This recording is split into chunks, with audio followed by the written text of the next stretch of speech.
Okay, guys. Due to a recent request, I decided to do a review on my Kent Devastator fat bike. He wanted to know how it holds up, and how to take care of it, and that problem people have been talking about, how if you overfill your tire and it pops off the rim.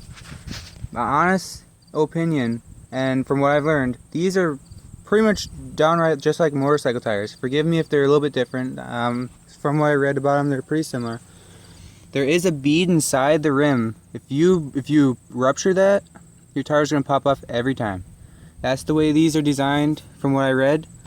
So, even though it says 30 psi, I know people like to be specific on what they do with their tires. Like, treat that as a maximum. If you even get near that, it will start to put stress on your bead. But off that topic, overall the bike is really nice. It is a steel frame, however it is not a sturdy steel frame. This dent, I don't know if you can see it, but that was actually from a knife trying to bust a zip tie off of it.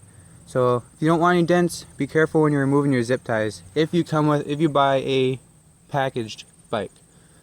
Back here, if just in case, if you want it to last a little longer, I accidentally busted my original one. I had to buy a new one. This has got a metal band on it now, so I don't have to worry about that busting in half. Sorry there. Other than that, it lasts really well.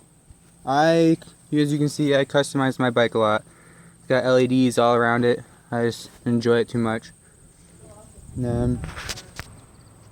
Okay, sorry, I had to pause there for a second. Anyhow, so yeah, if you want to be safe, you can order a new one. But the other one is really good. It's just I put it through its paces, and they come loose no matter how tight you put them. So if you don't want them, you don't have to keep them. They're not needed. Off that topic. Just one thing. Make sure if you don't want your rims getting all scratched up or paint rubbed off your rims, take those off.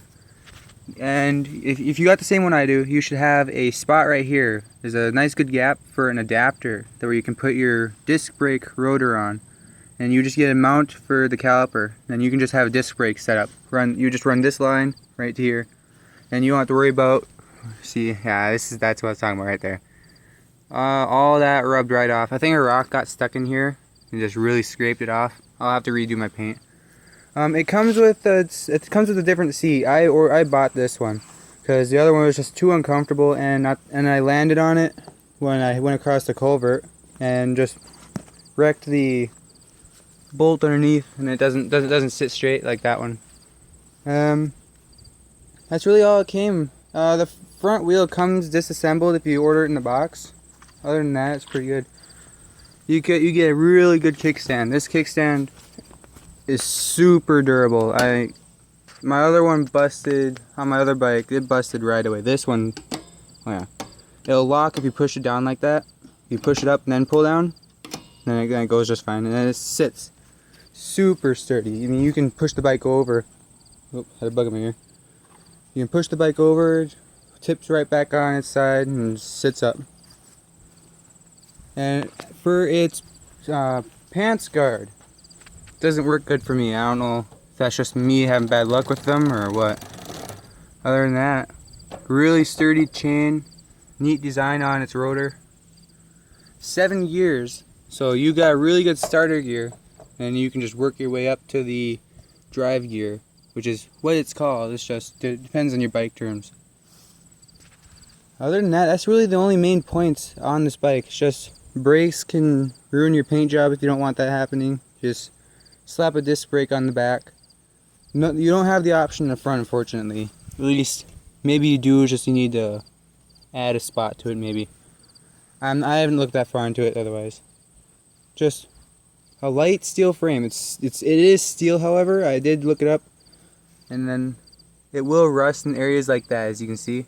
So just put a clear coat on there to help protect it. I, however, didn't, because I didn't know it was going to do that right away. All these stickers, yes, these are all stickers, and they're not too cheap, I wouldn't think. They're okay, but they will scrape up and rub off eventually. I've had it for about a year now, and this was just from a couple days in the sun, so the paint definitely worth protecting.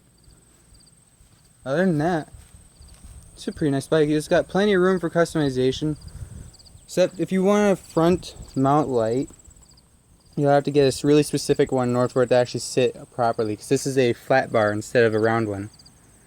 That phone mount doesn't really work too well, but it sits. So, yeah. You have to raise your seat up in order to even see the light above this tire, because from a truck's point of view, you can't see it. Other than that, I hope you guys learned something. I hope it's helped you with your bike purchase, or if you've already got one, you need the help with working with it. Biggest problem it's had was people overfilling its tires and busting the bead inside the tire. If you don't know what that is, I'm sure you can look it up on YouTube to find out. So I hope you guys were helped with this, and sorry, I'm not really good at commentating, so I hope this works. So